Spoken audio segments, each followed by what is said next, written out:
హైదరాబాద్ లో భారీ వర్షం కురిసింది. పలు ప్రాంతాల్లో గాలివాన బీభత్సం సృష్టించింది. మధ్యాహ్నం వరకు సూర్యుడు నిప్పులు కురిపించగా ఆ తర్వాత ఒక్కసారిగా వాతావరణం మారిపోయింది.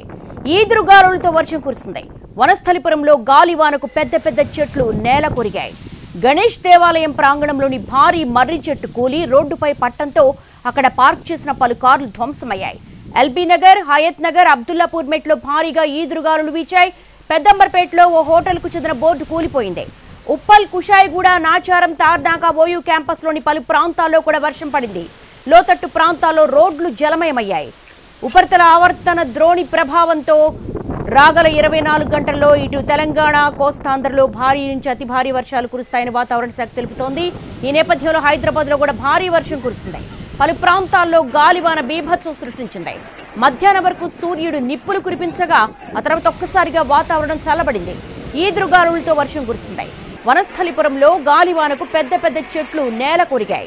గణేష్ దేవాలయం ప్రాంగణంలోని భారీ మర్రి చెట్టు కూలి రోడ్డుపై పట్టంతో అక్కడ పార్క్ చేస్తున్న పలు కార్లు ధ్వంసమయ్యాయి. ఎల్బీ నగర్, హయత్ నగర్, అబ్దుల్లాపూర్ మెట్లో భారీగా ఈదురుగాలులు వీచాయి. పెద్దంబర్పేటలో ఓ హోటల్కు చెందిన బోర్డు కూలిపోయింది. ప్రస్తుతం గాలివాన బీభత్సానికి సంబంధించినటువంటి దృశ్యాలు మనం చూస్తున్నాము.